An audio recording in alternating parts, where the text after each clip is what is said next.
Hi friends, the truth academy के online channel पर आप सभी का हार्दिक स्वागत है। जैसे कि आप लोगों को जानकारी है कि हम बहुत ही अच्छी तरीके से सारे चैप्टर्स को कवर करने का प्रयास कर रहे हैं। अभी हम लोगों ने एलसीएम एंड एचसीएफ के चैप्टर को कंप्लीट कर लिया है। जैसा कि मैंने आपसे वादा किया था कि जैसे ही चैप्टर कंप्लीट होगा तो उसके बाद हम लोग एग्ज़ाम वाइज और चैप्टर वाइज क्वेश्चंस लेकर के आएंगे कि जितने भी विभिन्न एग्ज़ाम्स होते हैं वो एग्ज़ाम्स और उनसे रिलेटेड जो है चैप्टर वाइज हम लोग क्वेश्चंस को का डिस्कशन करेंगे।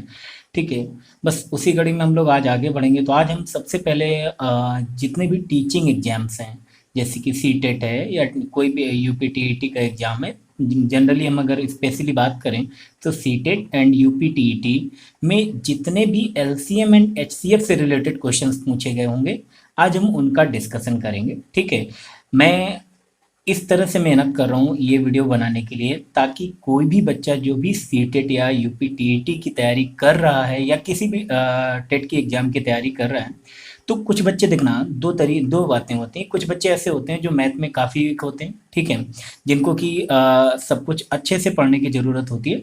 तो ऐसे बच्चों के लिए क्या है कि मैंने कंप्लीट मैथ पढ़ा दी है। ठीक है, तो वो बच्चे वहाँ पर जाकर के वो सारी वीडियो, एक प्लेलिस्ट भी बना दी है मैंने एलसीएम एंड एचसीएफ की, वहाँ पर जाकर के उन क्वेश्चंस को अच्छे से देख सकते हैं। ठीक है, लेकिन कुछ बच्चे ऐसे होते हैं जो कि क्या है, अन्य एग्जाम्स की तैयारी भी कर रहे होते हैं। ठीक है, मैथ उनको आती होती है, अच्छी खासी मैथ आती होती है, लेकिन कई बार क्या होता है कि जब हम इधर हमें सी टेट या यूपी टीटी का भी एग्जाम देना होता है तो बहुत ज़्यादा फिर ये कन्फ्यूजन रहता है कि यार हम मैथ में कितना पढ़ें, क्या इसमें आता है क्या नहीं आता है।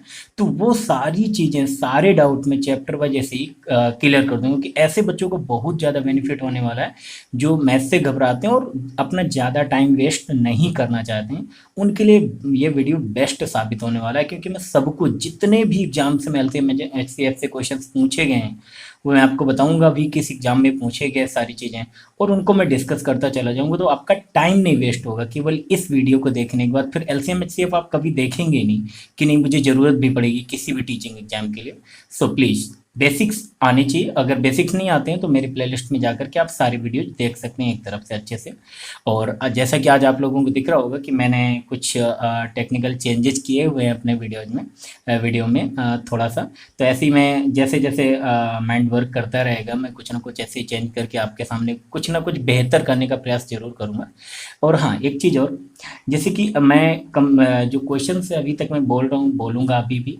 दूसरी चीज़ क्या है कि अब जैसे कि मैंने इतनी मेहनत की है आप लोगों के लिए इस वीडियो को बनाने में कि मैंने सारे क्वेश्चंस को अलग अलग जगह से पिकअप किया है। क्वेश्चंस जो भी, जितने भी प्रीवियस ईयर पेपर में पूछे गए क्वेश्चंस हैं, उन सारे क्वेश्चंस को मैंने उठाया हुआ है। ठीक है, ताकि आपको भ्रमित ना होना पड़े। आपको पहले तो ये पता होना चाहिए ना कि टीचिंग एग्जाम में एलसीएम से रिलेटेड कौन कौन सी चीज़ें पूछी जा रही हैं। बहुत सारी चीज़ें रिपीटेड हैं, बार बार पूछी जा रही हैं, तो फिर हम क्यों इधर उधर टाइम वेस्ट कर रहे हैं फालतू की चीज़ों में, या क्यों इतना ज़्यादा हम पढ़ाई कर रहे हैं। ठीक है, तो ऐसे बच्चे थोड़ा सा ध्यान देंगे। तो इसके लिए हम करेंगे क्या, वैसे तो मैं एक पीडीएफ प्रोवाइड करूँगा, लेकिन वो कंप्यूटराइज्ड नहीं होगी, कंप्यूटर के द्वारा टाइपिंग उसकी नहीं हुई होगी, मेरे अपने खुद हाथों के द्वारा लिखी हुई होगी। आई होप अगर मैंने अपने हाथों से लिखा है आपको और भी बेस्ट लगेगा। कंप्यूटराइज नहीं है, त्रुटियां भी बहुत कम होंगी। और मैं कोशिश करूंगा कि यहाँ पर आपको वो क्वेश्चंस जो मैंने अपने हाथों से लिखे हैं वो मैं आपको एक एक करके दिखाता भी जाऊंगा। जो क्वेश्चन डिस्कस करूंगा उसे मैं दिखाता भी जाऊंगा। आप चाहेंगे तो और भी क्वेश्चन पॉज करके नोट कर सकते हैं, तो ज़्यादा समय नहीं देंगे क्योंकि टाइम ना वेस्ट हो आपका, इस वजह से। बाकी एक रिक्वेस्ट ऐसे बच्चों से मेरी रहेगी जिनके पास कंप्यूटर या लैपटॉप वगैरह कुछ है और वो टाइपिंग करना जानते हैं, हिंदी की अच्छी खासी टाइपिंग अगर उनको आती है, या अपना टाइम है, अगर थोड़ा सा टाइम देना चाहते हैं, मेरी हेल्प करना चाहते हैं, तो आप मेरी हेल्प बस इस तरह से कर सकते हैं कि जो भी क्वेश्चन मैं यहाँ पर आपको दूंगा या पीडीएफ के फॉर्म में दूंगा वो हैंड रिटेन होंगे मेरे। तो बस इतना कर सकते हैं आप, क्या कि आप उन क्वेश्चंस को टाइप कर सकते हैं। अगर आप कोई बच्चा है जिसकी अच्छी खासी टाइपिंग है और चाह रहा है कि नहीं, हाँ अगर हम थोड़ा सा आधे घंटे सर के लिए टाइप कर देंगे, अगर समय मिल जाएगा तो कोई तकलीफ नहीं होने वाली, वो फिर मुझे पीडीएफ भेज सकता है मेरे व्हाट्सएप नंबर पे। ओके, तो आज की क्लास स्टार्ट करते हैं फिर। प्लीज़ मैं एक बार अब आज रिक्वेस्ट कर रहा हूँ, क्योंकि ये टीचिंग एग्जाम से रिलेटेड एक इम्पॉर्टेंट वीडियो मैं डालने वाला हूँ जो कि पेड नहीं है आपके लिए बिल्कुल भी, फ्री में, और क्योंकि इतनी मेहनत की है, मन तो नहीं करता कब कई बार ऐसा कि मतलब इतना फ्री, क्योंकि यहाँ पर मेहनत बहुत की है ना, तो मेहनत बहुत की है तो ऐसा लगता है कि ये वीडियो केवल उन बच्चों तक पहुँचना चाहिए जो जेन्युइन बच्चे वाकई में जो ईमानदारी से पढ़ाई करना चाहते हैं, ईमानदारी से पढ़ाई कर रहे हैं, अपने लाइफ के अबाउट सीरियस हैं। फिर भी चलिए, ये पहला वीडियो है, मैं कोशिश करूँगा कि आप लोग प्रत्येक व्यक्ति तक शेयर करें, ठीक है, ताकि उन लोगों को भी इन चीज़ों का लाभ मिल सके। फिर आगे जैसा होगा हम लोग उस पर बातचीत करेंगे। चलिए आज के क्वेश्चन स्टार्ट करते हैं। तो क्वेश्चन देखेंगे प्लीज, मैं आपको दिखाऊंगा भी और मैं एक बार पढ़ भी दूंगा, और वीडियो पॉज करके आप एक बार नोट कर लेंगे, ठीक है। क्वेश्चन और भी दिख रहे होंगे दूसरे भी, लेकिन उनको ना नोट करके जो जिस क्वेश्चन को हमें डिस्कशन कर, सबसे पहले उसको नोट करेंगे, फिर ट्राई करेंगे, फिर मेरा सॉल्यूशन देखेंगे। ओके, स्टार्ट करते हैं। आपको क्वेश्चन दिख रहा होगा, देखना पहला क्वेश्चन है। हम लोग सबसे पहले देखना इसमें क्या क्या डिस्कस करने वाले हैं, ये भी मैं बता दूं। मैं क्वेश्चन क्या क्या डिस्कस करने वाला हूँ, सीटेट का जो एग्जाम होता है उसका जो फर्स्ट पेपर है उसमें जितने भी एलसीएम एचसीएफ से रिलेटेड क्वेश्चन पूछे गए उनको डिस्कस करूंगा। फिर सीटेट के जो सेकंड एग्जाम है, सेकंड एग्जाम बहुत कम क्वेश्चन पूछे गए एलसीएम एचसीएफ से रिलेटेड, फिर भी मैंने जितने भी पूछे गए उनको उठाया, तो उन क्वेश्चन को डिस्कस करेंगे।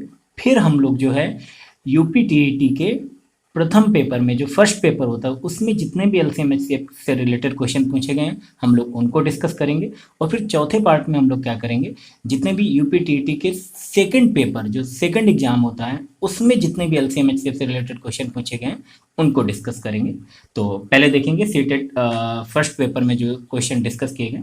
मैं इस क्वेश्चन की बाद में टिक करता जाऊँ क्योंकि इधर उधर भी क्वेश्चन लिखे हुए हैं, तो आप ध्यान देते जाएंगे।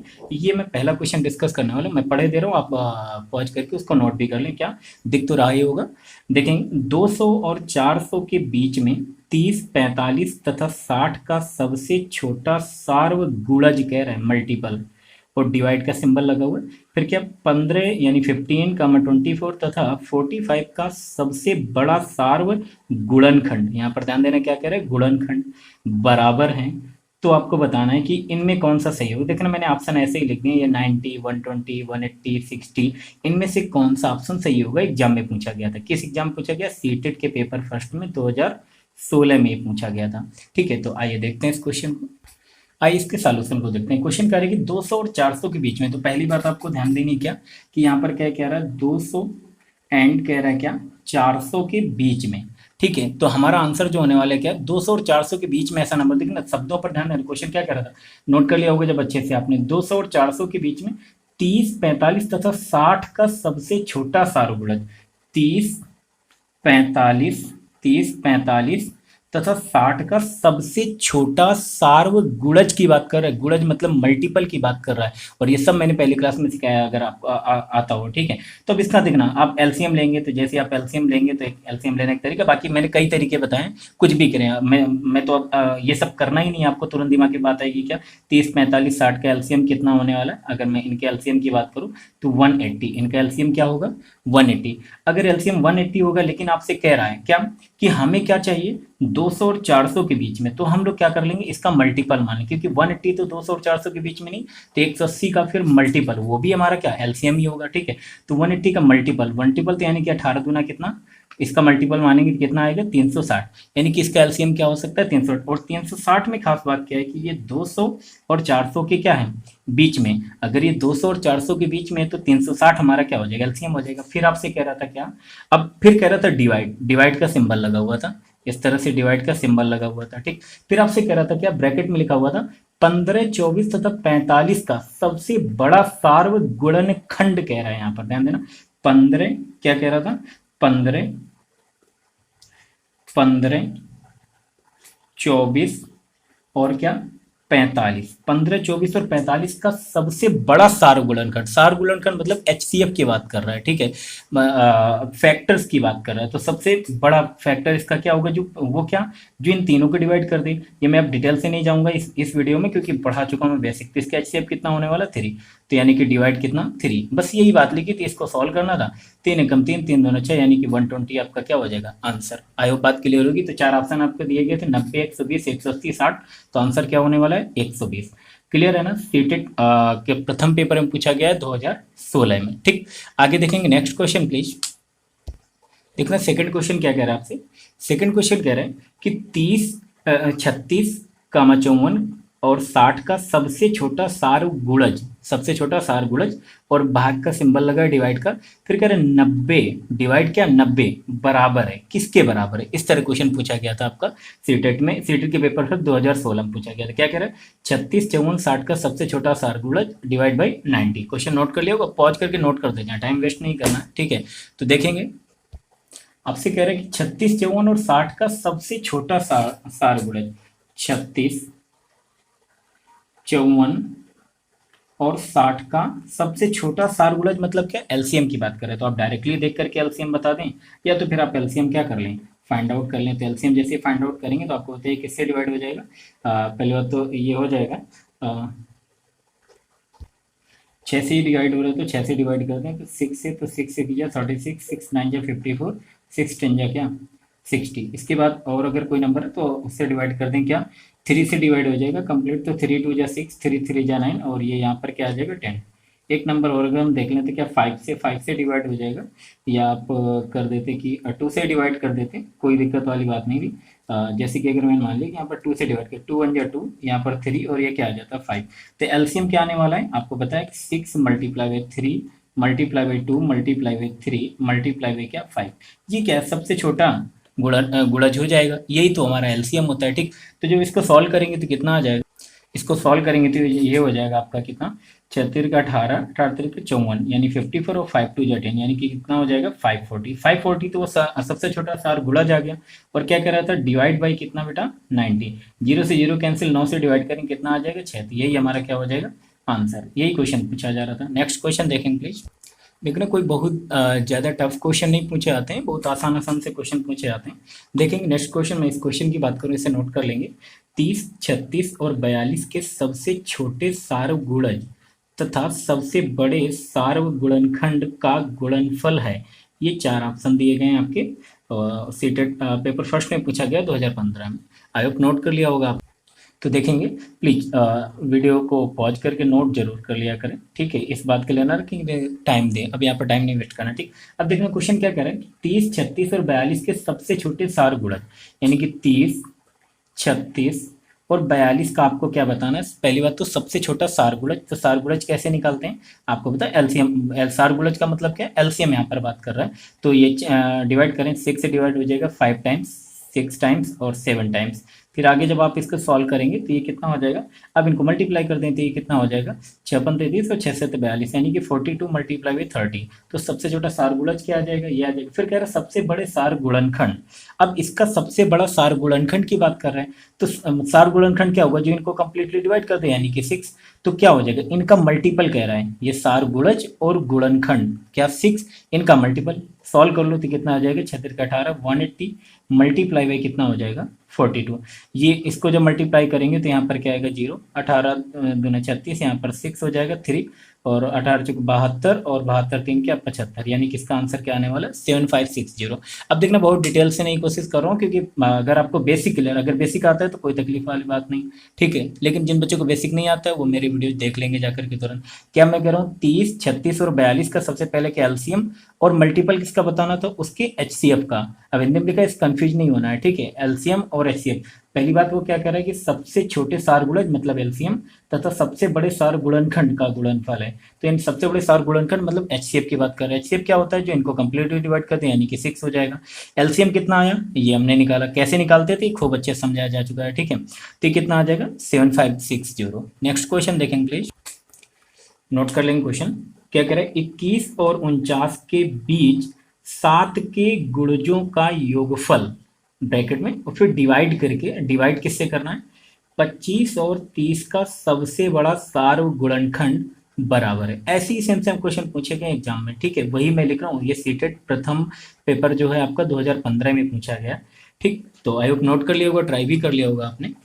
देखेंगे अब देखना सिंपल से क्वेश्चन, ये भी कह रहा है बस लैंग्वेज का खेल है, और सिंपल सिंपल से क्वेश्चन आते हैं सीटेट वगैरह की हम बात करें तो कितना कह रहा है 21 और 49 के बीच 7 के गुणजों का योगफल, इनके बीच कह रहा है 21 एंड 49 के बीच 7 के गुणज, तो पहले 21 और 49 के बीच 7 के गुणज निकाल लो तो कितना कह रहे इनके बीच कह रहे थे, यानी कि 21 और 49 नहीं लेंगे, इनके बीच 7 तरीके की 7 को 28, एक तो 28 हो जाएगा, प्लस क्या 7 ना 35 और 7×42, तो इनके बीच के जो 7 के गुणज हैं यही तो होंगे, कर इनका योग। तो जब आप इन्हें जोड़ेंगे तो कितना हो जाएगा, ये हो जाएगा 4 3 7 2 9 और 8 2 10। देखना जोड़ने का अपना तरीका ऐसे कैसे जोड़ते हैं ये आप पर डिपेंड करेगा।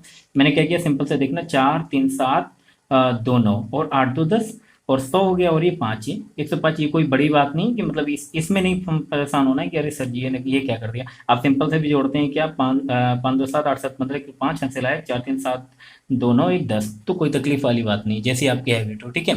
तो इसका बड़ा इशू नहीं बनाना है आपको। कई बार बच्चे इसी में परेशान रहते हैं कि अरे ये कौन सा जादू कर दिया, ठीक है। अब यहाँ पर ध्यान देना, इसके बाद ये कह रहे हैं, उसके बाद आप आगे क्या कह रहे हैं, क्वेश्चन आप अगर नोट कर रहे होंगे अच्छे से तभी इतना बेहतर कर पाएंगे। फिर इसको डिवाइड करना था, किससे डिवाइड करना था, फिर 25 और 30 का सबसे बड़ा सार गुणनखंड, 25 एंड 30 का जो है कह रहा था सबसे बड़ा सार गुणनखंड। तो 25 और 30 का सबसे बड़ा सार गुणनखंड मतलब क्या, HCF की बात कर रहे हैं। तो HCF की अगर बात करें तो मतलब ये इनको कंप्लीटली डिवाइड कर दे, कौन सा है, यानी कि 5।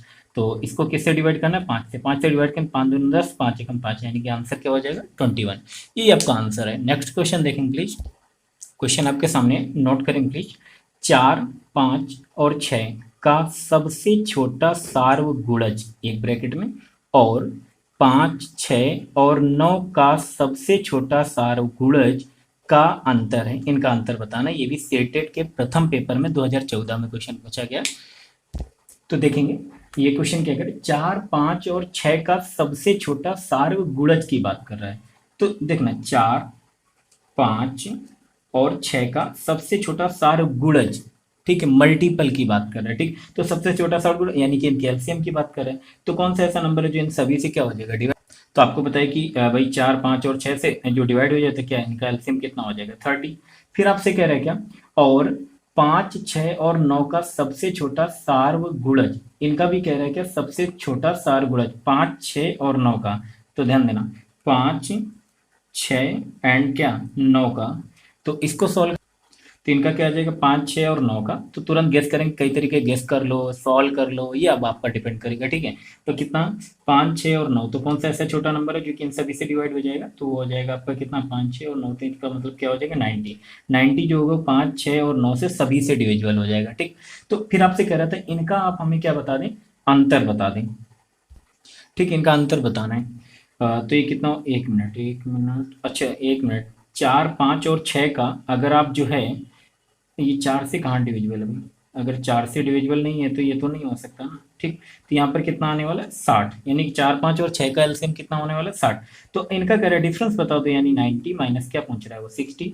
तो आंसर कितना हो जाएगा आपका 30। क्लियर है ना। नेक्स्ट क्वेश्चन देखें प्लीज। नेक्स्ट क्वेश्चन आपसे कह रहे हैं कि 36 और 60 का सबसे छोटा सारगुणज, फिर प्लस का सिंबल लगा है, फिर ब्रैकेट में लिखा हुआ है 18 और 45 का सबसे बड़ा सारगुणनखंड बराबर है। कह रहे ये किसके बराबर है, ये ऑप्शन है आपके 20 30 40 और 10। इसमें कह रहा है कि ये एग्जाम में किस एग्जाम में पूछा, सीटेट के प्रथम पेपर में पूछा गया 2014 में। तो देखेंगे क्वेश्चन क्या कह रहा है, 36 और 60 का सबसे छोटा सारगुणज, 36 एंड 60 का सबसे छोटा सारगुणज यानी एलसीएम की बात कर रहे हैं। तो फिर वो चीज़ गेस कर लें या आप निकाल लें, तो ये कितना हो जाएगा अगर हम इसको सॉल्व करें तो 6 से भी, तो ये 6 रंग 36 और ये कितना आ जाएगा 6 दाम 12 से भी काट कर सकते थे, कोई दिक्कत वाली बात नहीं। चलिए 2 से डिवाइड करें, 2 3 6, 2 पंचे क्या 10, तो ये कितना आ जाएगा, इसकी हम बात करें 36 का 18, 5 2 10, यानी कैल्शियम कितना आ जाएगा 180। फिर आपसे कह रहा है क्या कि 18 और 45 का सबसे बड़ा सार्वगुणनखंड 18 एंड 45 का। तो 18 एंड 45 का सबसे बड़ा सार्वगुणनखंड यानी कि जो इन दोनों संख्या को क्या करते हैं डिवाइड कर दे कंप्लीटली। तो कौन सा नंबर ऐसा होगा जो कि इन दोनों को डिवाइड करे, तो 3 पीछे 18 और 3 एक कम 3 3 बचे 15। 1 मिनट, हाँ क्या 6 और कुछ भी हो सकता है, नहीं हो सकता, लेकिन अभी 9 से भी कंप्लीट डिवाइड हो सकता था अभी, क्योंकि ये 6 और 15 3 से एक बार और जाएंगे, तो 3 दूना 6 3 बचे 15, ये कंप्लीटली डिवाइड कर रहे हैं। तो ये इनका HCF कितना होने वाला है 3 त्रिका 9। ये बेसिक है क्योंकि ऐसे भी हम लोग इस क्वेश्चन को निकाल सकते हैं। ये कितना हो जाएगा 3 त्रिका 9। तो यहाँ पर देखना इनका क्या आया 9 आया, और वहाँ पर आपसे पूछ क्या रहा था, आपसे कह रहे थे इनका हमें योग बता दें। तो इनका योग कह रहा था, तो 180 प्लस 9 यानी कितना हो जाएगा ये इक्वल में जाएगा तो 189।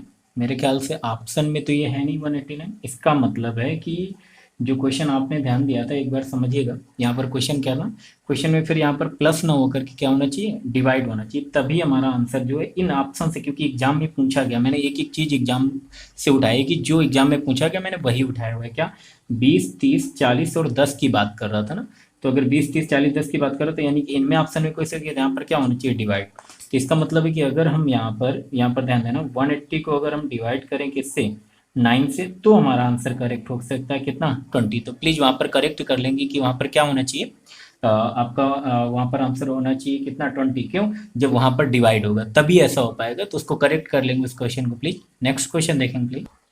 नेक्स्ट क्वेश्चन आपसे कह रहा है, नोट करेंगे, 5, 10 और 35 के सबसे छोटे सारगुणज और सबसे बड़े सारगुणनखंड का अंतर है। ऑप्शन है 30, 35, 65, 75। सीटेट के प्रथम पेपर में 2013 में पूछा गया। आई होप वीडियो पॉज करके आपने नोट कर लिया। तो देखना यहाँ पर क्या करें, 5, 10 और 35 के सबसे छोटे सारगुणज, 5, 10 और 35 का सबसे छोटा सारगुणज चाहिए हमें। तो सारगुणज निकालेंगे कितना, 5 से तो कट जाएगा 5, 5 एकम 5, 5 दूना 10, 5 सत्ते क्या 35। तो सारगुणज यहाँ पर क्या आने वाला है, 5 2 जा 10 और यानी कि कितना 70। तो ये सबसे छोटा सारगुणज हो जाएगा। और कह रहे हैं सबसे बड़े सारगुणनखंड। अब इनका सबसे बड़ा सारगुणनखंड, सारगुणनखंड क्या होता है, जो इन संख्याओं को कंप्लीटली डिवाइड कर दे। तो आप बताना 5 ही तो है जो इन तीनों संख्याओं को कंप्लीटली डिवाइड करेगा, तो यही क्या हो जाएगा, सार्वगुणनखंड हो जाएगा। इनका कह रहे हैं अंतर, तो 70 माइनस क्या 5, यानी कि अंतर कितना आ जाएगा 65। यही हमारा आंसर होगा। आई होप बात क्लियर होगी।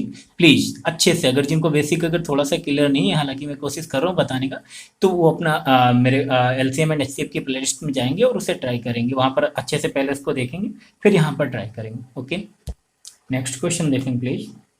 नोट करेंगे क्या करें, 12 और 16 का न्यूनतम सार्वगुणज मल्टीपल मल्टीप्लाई बाई, कह रहे 10 एंड 15 का 10 और 15 का न्यूनतम सारगुणज बराबर है, किसके बराबर होगा। ऑप्शन है आपके 480, 960, 720, 1440। क्लियर है। तो देखना कह रहा है कि 12 और 16 का न्यूनतम सारगुणज, तो 12 एंड 16 का न्यूनतम सारगुणज, तो 12 एंड क्या 16। अब इनका अगर हमें न्यूनतम सारगुणज चाहिए, मल्टीप्लाई करा दें, क्या हो जाएगा, 4 से डिवीजन में 4 3 जा 12, 4 4 जा कितना हो जाएगा 16। यहाँ पर न्यूनतम इनका सारगुणज की अगर हम बात करें तो कितना आ जाएगा, 4 3 12, 12 चौक 48, यानी कि न्यूनतम सारगुणज 12 और 16 कितना होगा 48। देन आपसे कह रहा है क्या 10 एंड 15 का न्यूनतम सारगुणज, इनका भी लिस्ट मल्टीपल बताना है। लिस्ट क्या बताना है, मल्टीपल। तो देखना 10 एंड 15 का जो है न्यूनतम सारगुणज 10 एंड 15 का, तो 10 एंड 15 का आप निकाल लीजिए, तो कितना हो जाएगा 10 एंड 15, 5 से डिवाइड करेंगे, 5 2 जा 10, 5 3 जा 15। ठीक, इनको सॉल्व कर लेंगे, कितना आ जाएगा 5 3 15 दूना क्या 30। अब इनका कह रहा था क्या, हमें गुणज बता दें, इनका मल्टीपल बता दें, कि मतलब इनको अगर मल्टीप्लाई किया जाए 48 मल्टीप्लाई बाई क्या 30, तो कितना आएगा। तो अब देखना, अब ऑप्शन में है तो 480, 960, 720, 1440, तो इसको ऑप्शन में निपटा दे। लेकिन हाँ, अब क्या होगा, जैसे कि मैं अगर बात करूँ, देखना कई बार क्या होता है, पूरा पूरा हमें मल्टीप्लाई करने की नीड नहीं होती है, हम कर तो रहे होते हैं लेकिन नीड नहीं होती है। क्या, जैसे कि मैं ऑप्शन अगर लिखूँ, थोड़ा सा टाइम हो लगेगा, लेकिन हाँ कर सकते हैं। क्या, जैसे 480, 960 था, और क्या था 720, और क्या है 1440 में ऑप्शन में। ठीक, तो यहाँ पर आपको बताया कि देखो ना, जब हम दोनों को मल्टीप्लाई कराएंगे तो जीरो तो आने ही वाला है। ठीक है, अब कई बार ऐसा होता है कि ऑप्शन अगर वो चाहे, ऑप्शन से आपको अगर एग्जामिनर करवाना चाहता क्वेश्चन, तो क्या करता, केवल एक ही ऑप्शन में क्या देता, जीरो देता, अदर ऑप्शन में इकाई का जीरो ना देता, तो आप वही टिक कर देते। बात समझ आ गई ना। ठीक, अब वैसे भी अगर देख लिया जीरो दे भी दिया, तो जीरो तो सभी में, लेकिन फिर 3 से मल्टीप्लाई करेंगे तो 3 8 24, इकाई का अंक क्या आने वाला है 4। अगर इकाई का अंक 4 आने वाला है तो वो आंसर हमारा सही होगा, जिसमें कि क्या होगा कि जीरो के बाद जो दूसरा दहाई का अंक होगा वो 4 हो, तो 1440 हमारा क्या हो जाएगा, करेक्ट हो जाएगा। तो ऐसे हम लोग एग्जाम में डायरेक्टली कर पा रहे हैं, पूरा पूरा मल्टीप्लाई करने की नीड नहीं होगी। नेक्स्ट क्वेश्चन देखेंगे प्लीज। तो ये इतने क्वेश्चंस थे जो जितने भी अभी तक सीटेट के एग्जाम्स हुए हैं उनसे मैंने पिकअप किए थे। बस इतने ही टाइप के, बस सिंपल सिंपल से क्वेश्चंस हैं जो कि पूछे गए अभी तक सीटेट के पेपर फर्स्ट में।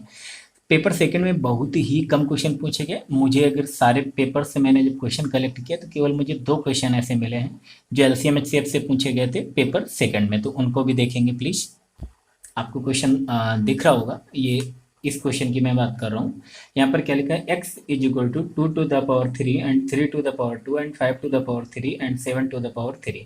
ऐसे ही y इज इक्वल टू दिया गया और ऐसे ही z इज इक्वल टू दिया गया। तो आपसे पूछ रहा है कि अगर कह रहा है यदि ये x बराबर इतना हो, y बराबर इतना हो, z बराबर इतना हो, तो कह रहा है x y और z का मासा बताइए। क्या पूछ रहा है, x y और z का मासा क्या है।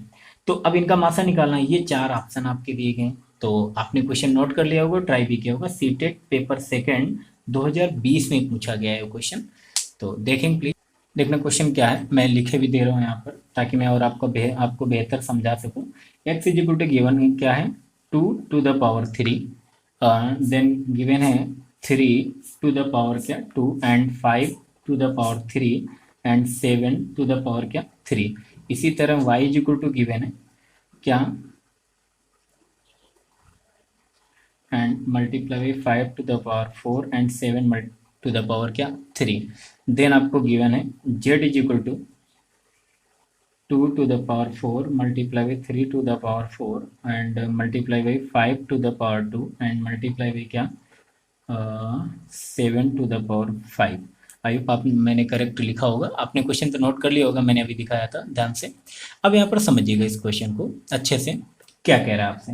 अब इनका कह रहे एक्स वाई और जेड का मासा बताएं। हमसे क्या पूछ रहा है, मासा पूछ रहा है। देखना मैं यहाँ पर अभी क्वेश्चन आ गया तो मैंने दोनों बातें मैं थोड़ा सा डिस्कस किए दे रहा हूँ। क्या कि मैंने 2 तरीके बताए थे। जब एक एलसीएम एचसीएफ का तरीका मैंने ऐसे मतलब अभाज्य गुणनखंड की घातों के रूप में लिख करके करना भी सिखाया था पिछली क्लासेज में, जो हमने बेसिक समझा है चैप्टर में। तो उनमें देखिएगा, अगर हमें अब इसमें 4 ऑप्शन भी दिए गए आपको, ठीक है। तो अब यहाँ पर 4 ऑप्शन सामने होंगे, आप डायरेक्टली देख करके ट्रिक कर देंगे। अगर 2 छोटी छोटी बातें जो मैंने बताई थी वो पता है तो क्या, जब एलसीएम निकालते हैं तो हमने आपको क्या बताया था कि आप क्या करेंगे, जितने भी अभाज्य गुणनखंड हैं, फिर से मैं बता रहा हूँ, जितने भी अभाज्य गुणनखंड है उनकी मैक्सिमम पावर ले लेते हैं, उनकी क्या अधिकतम घात ले लेते हैं। तो देखना 2 की अधिकतम घात देखना, यहाँ पर 3 है, यहाँ पर 2 है, यहाँ पर 4 है। तो आपको क्या करना है, उसकी अधिकतम घात ले लेना है। तो क्या 2 की घात क्या हो जाएगा, मल्टीप्लाई बाई 4। बात समझ आ गई ना। फिर मैं देखेंगे अगला भाज्य गुणनखंड कौन सा है, 3। तो 3, अब ये इसमें जरूरी नहीं कि ये सब तीनों में है कि नहीं, कहीं पर भी हो, एक में भी हो तो भी चलेगा, ठीक, एलसीएम के केस में। तो यहाँ पर क्या 3 की अगर मैं बात करूँ तो आप बताना 3 की अधिकतम घात यहाँ पर तो 2 है, 3 की अधिकतम घात यहाँ पर 3 है, यहाँ पर 4 है, तो मैक्सिमम घात 3 की क्या है 4, उसे ले लेंगे, ठीक। फिर क्या करेंगे, आप फिर से समझिएगा। 3 के बाद 5 है अगला नंबर, 5 की अधिकतम घात यहाँ पर 3 है, मैक्सिमम पावर 5 की कितनी है यहाँ पर 3 है, और यहाँ पर अगर हम बात करें मैक्सिमम पावर 5 की कितनी है 5 की 4 है, और यहाँ पर 5 की 2 है। तो सबसे ज़्यादा इसकी यानी अधिकतम घात कितनी, 5 टू द पावर 4 मल्टीप्लाई। फिर एक नंबर 7 है, 7 का भी देखें, 7 की मैक्सिमम पावर कितनी, यहाँ पर आपको पता है 7 की मैक्सिमम पावर क्या 5 है। तो ये जो नंबर है ये आपका क्या होगा, एलसीएम होगा। आई होप बात क्लियर होगी। लेकिन जब हम एचसीएफ की बात करते हैं तो क्या करते हैं, मैंने आपको बताया था कि एलसीएम में अभाज्य गुणनखंडों की मैक्सिमम पावर लेते हैं, अधिकतम घात लेते हैं। लेकिन अगर हम एचसीएफ की बात करें तो एचसीएफ में क्या करते हैं, अभाज्य गुणनखंडों की मिनिमम घात लेते हैं, लेकिन ध्यान देना मिनिमम घात लेते हैं, लेकिन क्या वो मिनिमम घात कहाँ होनी चाहिए, तीनों में होनी चाहिए। जैसे कि एलसीएम के केस में 3 की घात 4 यहाँ पर तो है, लेकिन 3 की घात 4 बाकी में नहीं है, तो फिर भी हमने लिया, लेकिन मैक्सिमम घात लेते हैं। लेकिन एचसीएफ में हम मिनिमम घात लेते हैं, लेकिन वो क्या होना चाहिए, तीनों में, क्योंकि एचसीएफ क्या होता है, जो तीनों को डिवाइड कर सके। तो मिनिमम घात तो लेंगे, लेकिन जो क्या हो, तीनों में। तो देखना 2 की मिनिमम घात कितनी है, 2 की घात मिनिमम 2 है, यहाँ पर 3 है, यहाँ पर 4 है, तो 2, जबकि 2 तीनों में है तो क्या हो जाएगा, 2 की घात 2। इसी तरह 3 का देखेंगे तो 3 की मिनिमम घात कितनी, यहाँ पर 2 है, यहाँ पर 3 है, यहाँ पर 4, तो 3 की मिनिमम घात क्या हो जाएगी, 2 हो जाएगी। फिर हम देखेंगे 5 की मिनिमम घात, यहाँ पर 5, यहाँ पर पहले तो ये देखेंगे 5 क्या तीनों में, हाँ है, तो 5 की मिनिमम घात कितनी है, 2 है। फिर हम देखेंगे इसके बाद अगर आगे देखें तो क्या 7 भी कहाँ है, तीनों में है, और 7 की मिनिमम घात क्या है, 3 यहाँ पर 3 यहाँ पर 5, तो 7 की मिनिमम घात क्या है, 3 है। तो ये हमारा क्या होगा, एचसीएफ। अब मैं क्या करूँ, क्वेश्चन के ऑप्शन में लिख नहीं रहा हूँ, यहाँ पर मैं रखे दे रहा हूँ आपके सामने, क्या ध्यान देना। ऑप्शंस आपके थे ये, ठीक, इनसे देखना, क्योंकि अब हम पूरा सॉल्व नहीं करेंगे, हम ऑप्शन देखेंगे, ऑप्शन से क्वेश्चन को अब बस इतना हमने सॉल्व कर लिया, देख लिया। हालांकि आप अगर चाहते तो वैसे भी निपटा देते क्वेश्चन को डायरेक्टली भी, लेकिन हाँ अब अगर आपने इतना किया तो देखना क्या करेंगे। आप ये देखो कि 7 की घात 3 आने वाला है, और ये 2 की घात 2, 3 की घात 2, 5 की घात 2 आने वाला है। ठीक है, अब हम अभी सॉल्व करने नहीं बैठेंगे, सबसे पहले ऑप्शन देखें। ऑप्शन हमारे क्या है, 15 की घात 3 मल्टीप्लाई 7 की घात 4। तो अब बताना, यहाँ पर तो 7 की घात 3 ही आया है, तो 7 की घात 4 तो हो नहीं सकता, तो ये तो खत्म। 7 की घात 3 हो सकता है, तो ये तो हो सकता है सेकंड ऑप्शन। 7 की घात 5 भी नहीं होगा ये, तो यानी कि अब हमारे पास केवल 2 ऑप्शन बचे। ऐसे एलिमिनेट करना किसी को, ठीक है। तो अब ये इन दोनों ऑप्शन में हमारा कोई भी एक आंसर सही होगा। अब यहाँ पर ध्यान देना, यहाँ पर 30 की घात क्या लगी है, 3, जबकि इनमें से किसी की भी घात क्या 3 नहीं है, तो यानी कि ये भी हमारा आंसर पॉसिबल नहीं होगा, तो ये चौथा हो जाएगा। वैसे भी आप करके देख लो, क्या ये इससे आप मल्टीप्लाई, जब घातें क्या है सेम है, तो ये नंबर्स क्या हो जाएंगे, आपस में मल्टीप्लाई हो जाएंगे। तो 5 3 15, दूना क्या 30, 30 हो जाएगा। और घात सेम थी कितनी, 2, तो 30 की घात 2 गुणते कितना हो जाएगा, 7 की घात 3। ये हमारा चौथा ऑप्शन सही होगा। आई होप बात क्लियर होगी। नेक्स्ट क्वेश्चन देखेंगे प्लीज। ये सेकंड क्वेश्चन है जो पेपर सेकंड में पूछा गया, 2020 में ये भी पूछा गया। देखना 2020 के पहले अगर मैं एलसीएम एचसीएफ की बात करूँ, पेपर सेकंड में क्वेश्चंस नहीं पूछे गए हैं।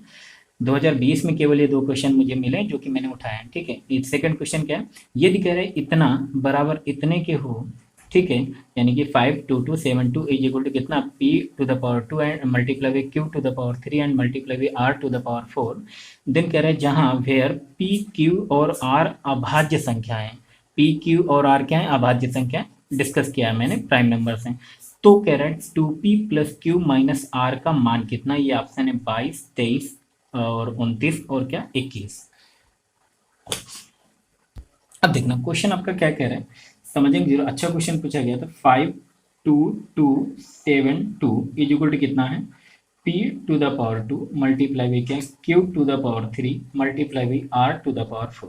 अब आपको इसको सॉल्व करना है। ये क्या है, वहां पर कह भी रहा है कि p q और r ये क्या है, आपके अभाज्य गुणनखंड है। अगर ये आपके अभाज्य गुणनखंड है तो हम देखना, जब हम इसका एलसीएम इस तरह से निकाल रहे होते हैं तो हमें मिलता क्या है, अभाज्य गुणनखंड ही तो मिलते हैं। तो बस इसके क्या कर लेंगे, आप अभाज्य गुणनखंड कर लें। कभी भी इस तरह क्वेश्चन है तो आप सबसे पहले क्या करेंगे, इसके अभाज्य गुणनखंड देख लेंगे और उनकी घात देख लेंगे और यहाँ से कंपेरिजन कर लेंगे। आगे देखेंगे क्या करते हैं। देखना सबसे पहले अगर मैं इसे 2 से डिवाइड हो जाएगा तो हम 2 से डिवाइड करके देखते हैं। तो ये कितना हो जाएगा बेटा, 2 2 जा 4 और ये कितना हो जाएगा, 2 6 जा 12, 2 1 जा 2, 2 3 जा 6 एंड 2 6 जा 12। अभी और 2 से डिवाइड होगा तो 2 2 1 जा 2, 2 3 जा 6 और यहाँ पर कितना हो जाएगा, 2 5 जा सॉरी यहाँ पर आएगा 6, 2 6 जा क्या 12 और ये आ जाएगा 2 8 जा 16।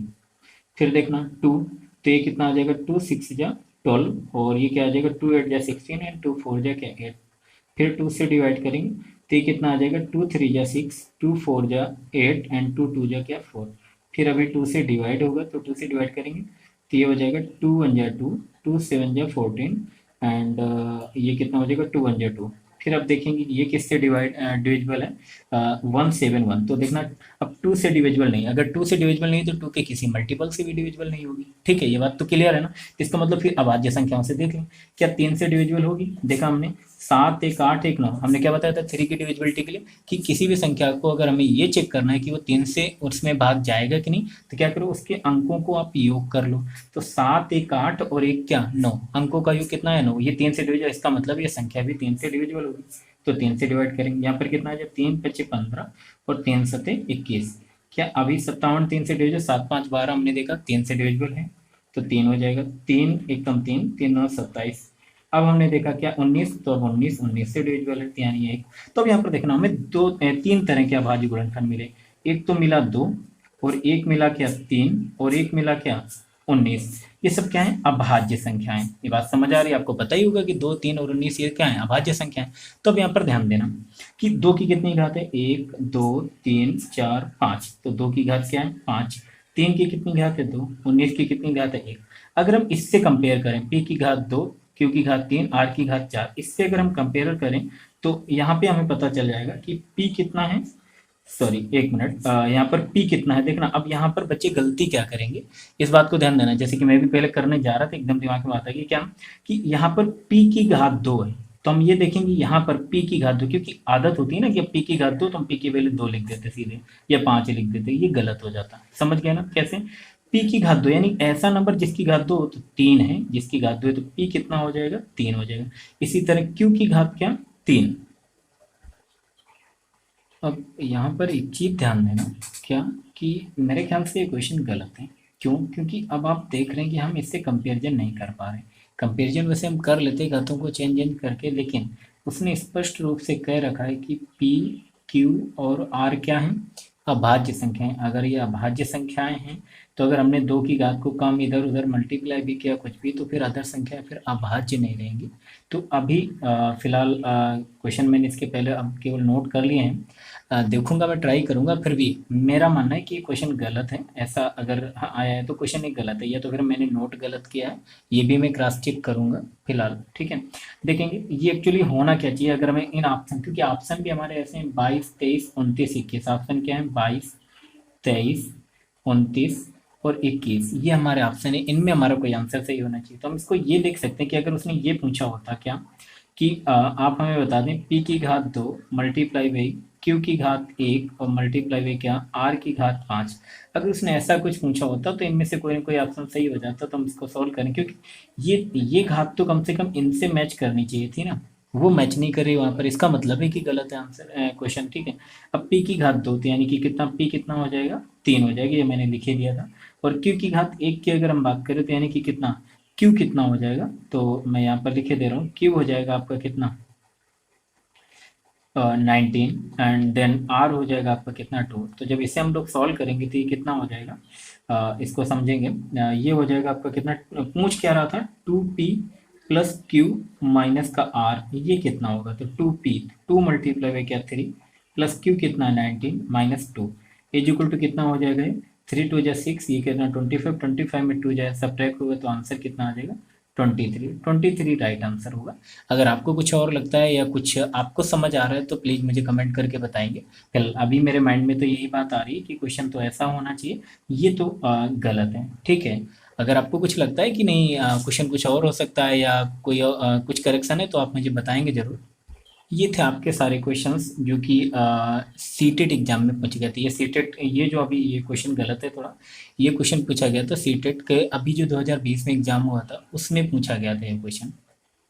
फिलहाल इन दो सीटेट के दो जो पेपर, दो क्वेश्चन हैं, इनमें मुझे कुछ डाउट है, ये मैं बाद में डिस्कस कर दूंगा अगर कुछ प्रॉब्लम है तो। फिलहाल आपको क्वेश्चन से मतलब तो आपको कंसेप्ट समझ आना चाहिए, क्लियर होगा। नेक्स्ट देखेंगे, अब हम लोग बात करेंगे यूपीटीटी के एग्जाम्स के। यूपीटीटी के सबसे पहले हम उन क्वेश्चंस को डिस्कस करेंगे जो कि यूपीटीटी के पेपर फर्स्ट में पूछे गए। तो देखेंगे प्लीज, पहला क्वेश्चन आपके सामने है। पहला क्वेश्चन आपसे क्या कह रहा है कि यूपीटीटी पेपर फर्स्ट 2017 में पूछा गया क्वेश्चन है। नोट करेंगे प्लीज, क्या कह रहा है, दो संख्याओं के मासा तथा लासा क्रमशः 12 तथा 72 हैं। यदि इन संख्याओं का योगफल 60 हो तो इनमें से एक संख्या होगी। ऑप्शन है 12, 24, 60 और क्या, 72। तो देखेंगे सिंपल सा क्वेश्चन आपसे कह रहा है कि दो संख्याओं की मासा तथा लासा 12 है, तो 12 और तथा 72 है। तो देखना इस क्वेश्चन में जो कह रहा है, पहला क्वेश्चन इसका यूपीटीटी 2017 का, तो ये आपसे यहाँ पर ये कह रहा है कि मासा कितना है, 12। अगर मासा 12 है तो आपको बताया गया कि संख्या क्या मान लेते हैं हम लोग, 12a एंड क्या 12b मान लेते हैं। अगर इनका लासा कितना है, 72 है। तो अब बता, एक संख्या अगर 12a है दूसरी 12b है तो लासा कितना होगा, 12ab सिखाया जा चुका है। और वो कह रहा है कितना है, 72 है। तो 12 से डिवाइड करें कितना आएगा, 6, तो यानी कि ab इक्वल टू कितना आ जाएगा, 6। आई होप ये बात आपको क्लियर होगी। देन इसके बाद हम बात करें तो फिर आपसे कह रहा है कि तथा इन संख्याओं का योगफल 60 है। अब संख्याओं का योगफल 60 है, एक संख्या 12a है, एक संख्या 12b, तो इनका योगफल क्या होगा, 12 टाइम्स क्या, a प्लस b होगा। और योगफल कितना कह रहा है, वो 60 है। यहाँ पर सॉल्व करेंगे तो आ जाएगा a plus B equal to 12 पंचे क्या 60, यानी कि a plus B equal to क्या आ जाएगा, 5। अब आपको यहाँ पर वैल्यूज लेट करनी होती कि हमें ऐसी दो संख्याएं देखनी है, a और b की, हमें ऐसे दो मान चाहिए, ऐसी दो वैल्यू चाहिए जिनको कि मल्टीप्लाई करने पर कितना आना चाहिए, 6 आना चाहिए, और उनको ऐड करने पर कितना आना चाहिए, 5। तो मल्टीप्लाई करके तो 1 मल्टीप्लाई में क्या 6 भी 6 होता है, लेकिन 1 प्लस 6 क्या 5 होगा, नहीं। आपको पता है केवल दो नंबर समझ आ रहे हैं, क्या 3 एंड 2, 3 एंड 2, जिनको कि मल्टीप्लाई करके क्या आएगा 6, और जब हम इनको 3+2 कर रहे होंगे तो ऐड करके क्या आएगा 5, यानी कि ए और बी की वैल्यूज हमें पता चल गई क्या होगी 3 और 5। तो यहाँ पर पुट करेंगे तो कोई भी पुट कर लोगे तो भारतीय क्या 36, एक संख्या हो जाएगी 36 और एक संख्या क्या हो जाएगी 24, एक संख्या 36 और एक संख्या 24। ऑप्शन आपके थे क्या 12, 24, 60 और 72 में से कह रहा था इनमें से कौन एक संख्या हो सकती है। तो कौन सी संख्या हो सकती है इसमें 36 ऑप्शन में नहीं 24 ऑप्शन में, तो आंसर क्या हो जाएगा आपका 24। आई होप बात क्लियर होगी। देखो नेक्स्ट क्वेश्चन आपसे कह रहा है क्या कि एक मिनट, हाँ ये क्वेश्चन है 108 और 144 का लासा क्या होगा, ये पूछा जा रहा है। क्या 108 और 144 का लासा क्या होगा, यूपीटीटी पेपर फर्स्ट 2011 में पूछा गया। ये आपके 4 ऑप्शन रहे। बिल्कुल सिंपल क्वेश्चन पूछे जाता है, अगर किसी भी बच्चे को थोड़ा सा बेसिक आता है तो वो कर लेगा। इसीलिए मैं ये वीडियो बना रहा हूँ ताकि उन बच्चों को लॉस ना हो जिनको मैथ आती है और फालतू में कई बार मैंने देखा है कि कई यूपीटीटी की कोचिंग ऐसी चलती हैं ऐसी टेट के लिए जहाँ पर खूब पढ़ाया जाता है, डट के पढ़ाया जाता है। ठीक है, हालांकि मैंने भी पढ़ा दिया वहाँ पर अलग वीडियो में, लेकिन मेरा मानना है कि जो टीचिंग एग्जाम्स जो बच्चे दे रहे हैं उनको परेशान ना होना पड़े कि आप यहाँ पर केवल 1 घंटे का जो भी ये वीडियो बन पाएगा, जितनी देर का अभी तो मैं पढ़ा ही रहा हूँ, तो जितनी देर का वीडियो उतना देख लें तो फिर आपको दोबारा ना देखना पड़े कि हाँ इसके अलावा फिर कुछ नहीं आता है एग्जाम में। ठीक है, आपका टाइम सेव हो चुकी है, इसलिए मैं इतनी मेहनत कर रहा हूँ। आप लोग भी कोशिश करें कि ज़्यादा से ज़्यादा लोगों तक शेयर करें। 108 और 144 का लासा क्या होगा ये पूछा जा रहा है। 4 ऑप्शन है 3888, 432, 648 और 216। तो यहाँ पर ध्यान देना प्लीज, अच्छे समझेंगे क्वेश्चन को। क्वेश्चन हमारा क्या कर रहा था 108 और 144 की बात कर रहा था। 108 एंड 144 इनका हमें लासा चाहिए, तो लासा कैसे निकालेंगे भाई। अब कोई भी नंबर से डिवाइड करना, हमें समझ आ रहा है कि 12 9 108 और 12 12 में 144, हम 12 से भी डिवाइड कर सकते हैं। 12 से ये दिख नहीं रहा होगा, चलो ठीक है बोल दिया मैंने, 12 से डिवाइड करेंगे। 12 9 108 और 12 12 हम क्या 144 ये हो जाएगा। 12 12 जा क्या 144 होता है। ये 3 से डिवाइड करें, 3 3 जाना है, 3 4 जा क्या 12, हमें एलसीएम निकालना है तो कितना हो जाएगा 12 मल्टीप्लाई बाई क्या बेटा 3 मल्टीप्लाई बाई 3 मल्टीप्लाई बाई क्या 4, ये आपका क्या होगा एलसीएम। अभी जो एलसीएम होगा तो मल्टीप्लाई करेंगे फिर ऑप्शन में देखेंगे। देखना ऑप्शन अगर आप देखेंगे तो सभी का इकाई अंक अलग अलग है। अगर आप ऑप्शन नोट किया होगा, पहला ऑप्शन क्या था मैं दिखा दे रहा हूँ यहाँ पर। ये ऑप्शन थे आपके, दिख रहा है, हाँ दिख रहा है 3888 और 432 648 एंड 216। तो अब यहाँ पर समझिएगा कि हम ऑप्शन से कैसे निपटा सकते थे। तो मैं बगल में ये भी दिखा रहा हूँ क्या कि देखना अब इसको पूरा, कई बार क्यों ये मैं बातें क्यों बता रहा हूँ, हालांकि पूरा भी मल्टीप्लाई कर देंगे कोई ज़्यादा समय नहीं लगना, कर देंगे कोई तकलीफ वाली बात नहीं। लेकिन अगर आप ये ना भी लिखते तो कैसे करते, 3 दूना 6, 6 तिरक 18 और 8 चौक 32, यानी इकाई जो भी नंबर आएगा उसका इकाई का अंक क्या होगा 2। हमने देखा इसमें केवल इकाई का अंक 2 है, तो यही हमारा क्या आंसर हो जाएगा। आई होप बात क्लियर है ना। तो इसका आंसर क्या होगा 432। नेक्स्ट देखेंगे अगला, नेक्स्ट क्वेश्चन देखेंगे। कह रहे बिना कोई शेषफल के 99, 132 तथा 165 को भाग देने वाला बृहत्तम संख्या है। तो कह रहे कि हमें एक ऐसा ग्रेटेस्ट नंबर चाहिए, बड़ा से बड़ा नंबर चाहिए कि जिसे जिससे अगर हम 99, 132 एंड 165 को डिवाइड करें तो कंप्लीटली डिवाइड हो जाए, यानी कि कोई रिमाइंडर ना बचे। 4 ऑप्शन है 3, 11, 15 एंड 33। ये यूपीटीटी के पेपर सेकंड में पूछा गया 2011 में। देखेंगे क्वेश्चन क्या कह रहा है। तो हमें क्या इनका एचसीएफ चाहिए, सिंपल सी बात समझ आ गई कि 99, 133, 99, 133, 165। तो इनका हम क्या कर लें एचसीएफ निकाल लें।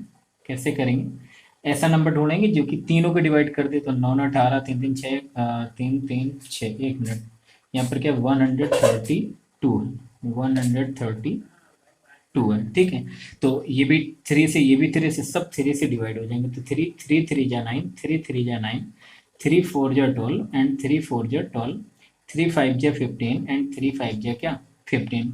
फिर हमने देखा कि क्या कोई और एक ऐसा नंबर है जिससे कि हम इन तीनों को कंप्लीटली डिवाइड कर सकें। तो हमें समझ आ गया क्या 11 भी है। 11 3 जा 33, 11 4 जा 44, 11 5 जा 55।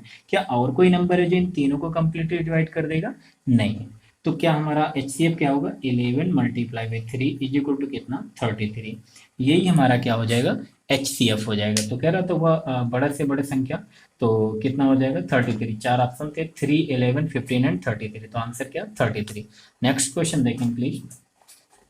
नेक्स्ट क्वेश्चन आपसे कह रहे हैं, ध्यान देंगे, कह रहे 24, 12, 36 तथा 60 का मासा क्या है? क्या कह रहे हैं? 24, 12, 36 तथा 60 का मासा क्या है? ऑप्शन है 4, 6, 12 और 24। क्या करें? संख्याएं 24, 12, 36 एंड 60 का हमें HCF चाहिए। ऑप्शन है 4, 6, 12, 24। ये यूपीटीटी पेपर सेकंड 2011 में पूछा गया। तो देखेंगे सेकंड क्वेश्चन की अगर हम बात करें तो जो भी क्वेश्चन हो, नंबर मुझे याद नहीं कौन सा नंबर है, ठीक है। तो सेकंड क्वेश्चन की अगर हम बात करें तो ये क्या करें? 24, 12, 36 एंड क्या 60। अब तो इसे आपने उड़ा दिया होगा, आपको पता है कि नहीं। HCF हम कैसे निकालते हैं? जो नंबर इनको क्या कर सके, कंप्लीटली डिवाइड कर सके। तो समझेंगे, कंप्लीटली डिवाइड कर सके तो कौन सा नंबर है? तो देख ले पहले सिंपल, कोई भी नंबर। तो आपको पता है 4 से, 6 से, हाँ 6 से भी सभी डिवाइड हो जाएंगे। क्या 12 से सभी? हाँ 12 से भी डिवाइड। तो 12 देख ले, 12 दूना 24, 12 एकम 12, 12 तीन 36, 12 पंच 60। अब कोई नंबर ऐसा है क्या जो कंप्लीटली डिवाइड कर दे सभी संख्याओं को? नहीं। तो इसका HCF कितना हो जाएगा? 12। यही आपका आंसर हो जाएगा। नेक्स्ट क्वेश्चन देखें प्लीज। नेक्स्ट क्वेश्चन आपसे कह रहे हैं कि तीन सर्च लाइट, क्या कह रहे हैं? तीन सर्च लाइट, ये पेपर सेकंड में क्वेश्चन पूछा गया। तब देखना यहाँ पर थोड़ा सा मैंने इधर उधर से कलेक्शन किया है ना, तो अब वो चीज़ नहीं हो पाएगी कि ये पेपर फर्स्ट का या पेपर सेकंड का हो। तो मैं वो छांट छांट करके पहले करा दूँ, क्योंकि मैंने शायद यहाँ पर पेपर फर्स्ट का क्वेश्चन कराया पहले, फिर पेपर फर्स्ट का कराया, फिर मैंने पेपर सेकंड का करा दिया, फिर पेपर सेकंड का। तो ये ऐसे मिक्स है, तो आप देखते जाएंगे, उसमें कोई वो नहीं। LCM HCF ये सीखना है, paper first and second mix है क्वेश्चन, ठीक है। सीन है तो देखना 24, 12, 36 है तथा ये हो गया। फिर तीन search light 20 second, 30 second, 45 second के अंतराल पर दीप्त होते हैं। तीन search light 20 second, 30 second, 45 second के अंतराल पर दीप्त होते हैं, यानी जलते हैं। दो युगपत दीप्तों यानी कि साइमल्टेनियस, मतलब क्रमिक रूप से। तो कह रहा है दो युगपत दीप्तों साइमल्टेनियस फ्लैशेज के बीच का समय क्या है? देखना, अब ये पिछले वाले क्वेश्चन में जब मैंने थ्योरी समझाई तो मैंने खूब अच्छा समझाया कि क्या करते हैं इस तरह क्वेश्चंस में। ध्यान देंगे कि मतलब कहने का तीन सर्च लाइट हैं। जैसे एक सर्च लाइट 20 सेकंड बाद जल जाती है, दूसरी 30 सेकंड बाद जलती है, तीसरी 45 सेकंड बाद जलती है। जैसे पहली बार एक बार आपने तीनों को एक साथ जलाया, तो अब तीन है तो तीन में मतलब ये वाली अगर हम बात करें पहले की, तो ये 20 सेकंड में जल जाएगी। ये 20 सेकंड में नहीं जलेगी, ये और 10 सेकंड लेगी, यानी 30 सेकंड में जलेगी। और ये और जो है 15 सेकंड लेगी 30 सेकंड के बाद, यानी 45 सेकंड में जलेगी। ये अलग अलग टाइम पे जलेंगी, तो बाद में भी अलग अलग। तो कह रहे कि अब कब ऐसा हो कि मतलब ये तीनों फिर से एक साथ जलें, कि वो बीच का समय आपको बताना है, ठीक है। कि यानी कितने समय बाद अब ऐसा फिर से टाइम आएगा कि ये तीनों फिर एक साथ जलेंगे। क्या क्या था? 20 सेकंड, 30 सेकंड और 45 सेकंड। 20 सेकंड, 30 सेकंड एंड क्या 45 सेकंड। तो आपको पता है कि अब ऐसे केस में हमें क्या एक ऐसा नंबर ढूंढना है। आप चीज़ें ऐसे समझो कि एक ऐसा नंबर ढूंढना है जो कि क्या इनसे कंप्लीटली डिवाइड हो जाए। वही एक समय होगा जो कि क्या है इस तरह क्वेश्चन में कि वही हमारा समय आएगा कि जो कि क्या होगा कि इनका आंसर होगा, यानी कि समय कितना लगेगा कि फिर से एक साथ ये जलें। तो इनका क्या कर ले लेंगे? LCM। तो LCM लेना आपको आएगा। LCM कैसे लेंगे? इनको सॉल्व करेंगे तो किससे? 5 से डिवाइड हो जाएंगे। तो ये हो जाएगा 5 को 20, 5 का 30 और 5 9 45। 3 से डिवाइड कर दें 3, 4 आएगा, 3 2 जा 6, 3 3 जा क्या 9। फिर हम देखें तो क्या 2 से अभी डिवाइड हो जाएगा, तो 2 2 2 जा 4, 1 एंड कितना 3। तो अब इसको मल्टीप्लाई कर लें, तो जैसे आप मल्टीप्लाई करेंगे तो ये हो जाएगा आपका कितना? मल्टीप्लाई करेंगे तो 5 multiply by 3 multiply by 2 multiply by 2 multiply by क्या 3। सोल्व कर लें तो देखना, सबसे पहले ऐसा कर लें 5 2 जा 10, तो एक जीरो बन जाएगा। तो और 3 3 जा 9, 2 जा 18, यानी कितना आंसर आने वाला है? 180। तो 180 सेकंड, क्योंकि ये सब सेकंड में थे, 20 सेकंड, 30 सेकंड, 45 सेकंड। तो यहाँ पर क्या आ जाएगा? 180 सेकंड, यानी 180 सेकंड बाद क्या होगा? ये फिर से एक साथ जलेंगी। बात समझ आएगी नहीं? लैंग्वेज वाले क्वेश्चंस मैंने खूब अच्छे से समझाया था आपको। तो ऑप्शन आपका कौन सा सही हो जाएगा? Fourth number, 180 second. Next question देखेंगे प्लीज। नेक्स्ट क्वेश्चन है आपका, इसमें अगर आप देख रहे होंगे तो समझ आ रहा होगा। नेक्स्ट क्वेश्चन जो है हमारा वो है 10, 15 तथा 20 का लासा क्या है? सिंपल सिंपल से क्वेश्चन मैंने उठाया इसलिए कि आपको ये आप करोगे भैया। तो देखना यहाँ पर क्वेश्चन क्या कह रहा है कि नेक्स्ट क्वेश्चन की 10, 15 तथा 20 का लासा क्या है? 10, 15 तथा 20 का लासा क्या है? तो देखिए सिंपल से क्वेश्चन, सिंपल से क्वेश्चन क्या है देखना, 10, 15 तथा 20 का आपको लासा बताना है। तो लासा निकाल दें कितना? 5 से डिवाइड, 5 2 जा 10, 5 3 जा 15, 5 4 जा क्या 20। फिर 2 से डिवाइड होगा, 2 1 जा 2, 3 आ जाएगा, 2 2 जा 4, 5 2 10, 2 कितना 20, तो यानी कि एलसीएम कितना हो जाएगा 20। सिंपल सा क्वेश्चन था, पूछा गया। तो यूपीटीटी के पेपर सेकंड में पूछा गया था, यूपीटीटी पेपर सेकंड 2011 में क्वेश्चन पूछा गया था। तो आंसर क्या हो जाएगा 20। फिर आपसे कह रहे हैं कि यदि इतना बराबर इतना है तब x plus Y plus Z का मान है। ऑप्शन है 8, 5, 7, 9। यूपीटीटी पेपर फर्स्ट 2018 में पूछा गया। ठीक, तो देखेंगे अब फिर उसी टाइप का क्वेश्चन है। तो हमें क्या, इस तरह के जब भी क्वेश्चन आते हैं तो हमने क्या बताया कि आपको क्या ध्यान देना होता है, हमें अभाज्य गुणनखंड निकालने होते हैं। तो देखेंगे अभाज्य गुणनखंड जब निकाल रहे हम तो कह रहे 2 3 5 2, 2